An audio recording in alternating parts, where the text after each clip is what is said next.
ನನಗೆ ಮತವನ್ನು ಹಾಕಿ 30ಕ್ಕೂ 30 ಪೂರ್ಣ ಪ್ರಮಾಣದಲ್ಲಿ ಮತಗಳನ್ನು ಹಾಕಿ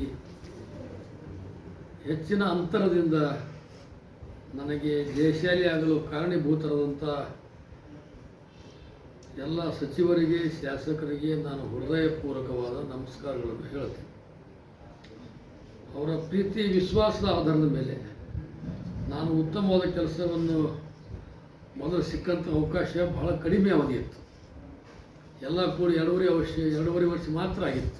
2 ಸಲ ಮೊದಲಾದರೂ ಕೂಡ 9 ತಿಂಗಳು 2 ವರ್ಷ ಹೀಗಾಗಿತ್ತು.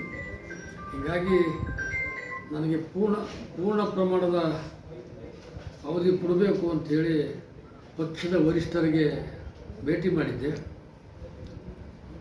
ಕರ್ನಾಟಕ ರಾಜ್ಯದ ಮುಖ್ಯಮಂತ್ರಿಗಳಾದ ಡಿ.ಕೆ. ಶಿವಕುಮಾರ್ ಅವರಿಗೆ, ಮಾಜಿ ಮುಖ್ಯಮಂತ್ರಿಗಳಂಥ ಹಿಂದುಳಿದ ವರ್ಗದ ನಾಯಕರಂಥ ಸಿದ್ದರಾಮಯ್ಯ ಸಾಹೇಬರಿಗೆ,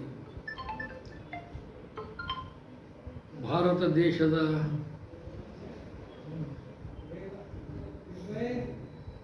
ಮಹಾತ್ಮ ಗಾಂಧೀಜಿ, ಪಂಡಿತ್ ಜವಾಹರ್ಲಾಲ್ ನೆಹರು ಅವರು ಕುಂತಂಥ ಸ್ಥಾನದಲ್ಲಿ ಆ ಸ್ಥಾನವನ್ನು ಅಲಂಕರಿಸಿದಂಥ ಡಾಕ್ಟರ್ ಮಲ್ಲಿಕಾರ್ಜುನ ಖರ್ಗೆ ಸಾಹೇಬರಿಗೆ, ನಮ್ಮ ಉಸ್ತುವಾರಿ ಮಂತ್ರಿಯಾದಂಥ ಪ್ರಿಯಾಂಕ್ ಖರ್ಗೆಜಿಯವರಿಗೆ, ಶರತ್ ಪ್ರಕಾಶ್ ಪಾಟೀಲ್, ಆ ಭಾಗದ ಶಾಸಕರಿಗೆ ಕೂಡ ಮನವಿ ಮಾಡಿದ್ದೇನೆ. ಕೋಲಿ ಸಮಾಜದ ಬಹುದೊಡ್ಡ ಸಮಾಜವಾಗಿದ್ದು ಕಲ್ಯಾಣ ಕರ್ನಾಟಕ ಭಾಗದಲ್ಲಿ ಕೋಲಿ ಸಮಾಜವು ನಿರ್ಣಾಯಕ ಮತವನ್ನು ಹೊಂದಿದೆ. ಅದಕ್ಕಾಗಿ ಸುಮಾರು ಸ್ವಾತಂತ್ರ್ಯ ಬಂದು ಇಷ್ಟು ವರ್ಷಗಳಾದರೂ ಕೂಡ ಮೊದಲಿನಿಂದಲೂ ಕಾಂಗ್ರೆಸ್ ಪಕ್ಷದಲ್ಲಿ ವಿಧಾನ ಪರಿಷತ್ ಸದಸ್ಯರಾಗಿ ನಮ್ಮ ಜನರಿಗೆ ಅವಕಾಶ ಸಿಕ್ಕಿರಲಿಲ್ಲ.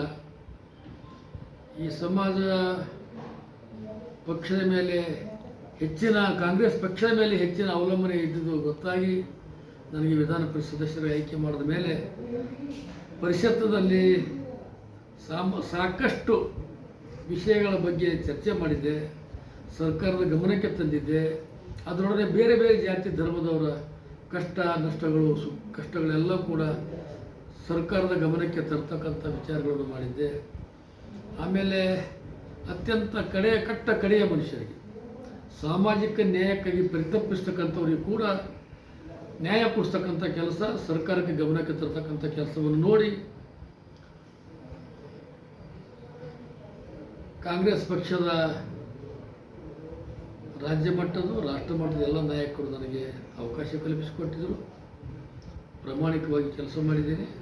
ಮುಂದೂ ಕೂಡ ನನ್ನ ಸಮಾಜ ಇರ್ಬೋದು, ಕೋಲಿ ಸಮಾಜ, ಅದರ ಜೊತೆಯಾಗಿ ಬಹಳಷ್ಟು ಸಮುದಾಯಗಳು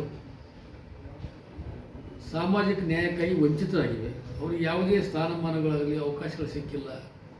ಅಂಥವರಿಗೂ ಕೂಡ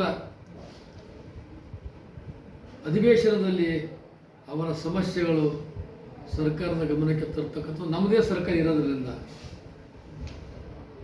ಪ್ರತಿಯೊಂದು ಕೆಲಸಗಳು ಕೂಡ ಪಾರದರ್ಶಕವಾಗಿ ಮಾಡಿ ಯಾರು ಇಲ್ಲಿವರೆಗೆ ಅಧಿಕಾರ ಘೋಷಿಸಿದ್ದಾರೆ ಅದೇ ಮಾದರಿಯಲ್ಲಿ ಹಿಂದುಳಿದ ಜನಾಂಗದವರಿಗೂ ಕೂಡ ಸ್ಥಾನಮಾನ ಸಿಗಬೇಕು. ಒಬ್ಬರೇ ಅಧಿಕಾರ ಆಗಿದ್ದು ಇರೋದರಿಂದ ಏನು ಪ್ರಯೋಜನ. ನಮ್ಮ ಸಮಾಜದಲ್ಲಿ ಕೂಡ ಹಿಂದುಳಿದ ಜನಾಂಗದಲ್ಲೂ ಕೂಡ 16 ಮಂದಿ ಶಾಸಕರಾಗಬೇಕು, 16 ಮಂದಿ ವಿಧಾನ ಪರಿಷತ್ ಸದಸ್ಯರಾಗಬೇಕು, ಮಂತ್ರಿಗಳಾಗಬೇಕು, ಜಿಲ್ಲಾ ಪಂಚಾಯತ್, ತಾಲೂಕು ಪಂಚಾಯತ್, ಇವೆಲ್ಲಗಳನ್ನು ಮುಂದೆ ಬರ್ತಕ್ಕಂಥ ಚುನಾವಣೆಯಲ್ಲಿ ಕೂಡ ನಮ್ಮ ಜನರಿಗೆ ಎಲ್ಲ ಹಿಂದುಳಿದ ಸಮುದಾಯದವರಿಗೆ ಮತ್ತು ನಮ್ಮ ಜನರಿಗೆ ಹೆಚ್ಚಿನ ಅವಕಾಶ ಕೊಡ್ತಕ್ಕಂಥ ಕೆಲಸ ಕೂಡ ಪ್ರಾಮಾಣಿಕವಾಗಿ ಮಾಡ್ತೀನಿ. ರಾಜ್ಯ ಮತ್ತು ರಾಷ್ಟ್ರ ನಾಯಕರಿಗೆ ಕೂಡ ಈ ಸಮುದಾಯದವರಿಗೆ ಒಂದು ಅವಕಾಶ ಮಾಡಿಕೊಟ್ಟೇವೆ. ಸ್ವಾರ್ಥಕ ಇತ್ತು, ಉತ್ತಮವಾದ ಕೆಲಸ ಮಾಡ್ತಾ ಇದ್ದಾನೆ, ಸಮಾಜ ಸಂಘಟನೆ ಮಾಡ್ತಾ ಇದ್ದಾನೆ. ಬಿಟ್ಟು ಹೋದಂಥ ಸಣ್ಣ ಸಮುದಾಯಗಳು ಕೂಡ ಒಕ್ಕಟ್ಟು ಮಾಡ್ತಾ ಇದ್ದಾನೆ ಎಂಬ ಭಾವನೆ ಬರ್ತಕ್ಕಂಥ ರೀತಿಯಲ್ಲಿ ಎಲ್ಲ ಸಮುದಾಯಗಳ ಸಂಘಟನೆ ಮಾಡ್ತಕ್ಕಂಥ ಕೆಲಸ, ಆಯಾ ಸಮುದಾಯಗಳ ಮುಖಂಡರು ಕೂಡ ವಿಶ್ವಾಸಕ್ಕೆ ತೆಗೆದುಕೊಂಡು ಪ್ರಾಮಾಣಿಕವಾಗಿ ಕೆಲಸ ಮಾಡ್ತಾರೆ.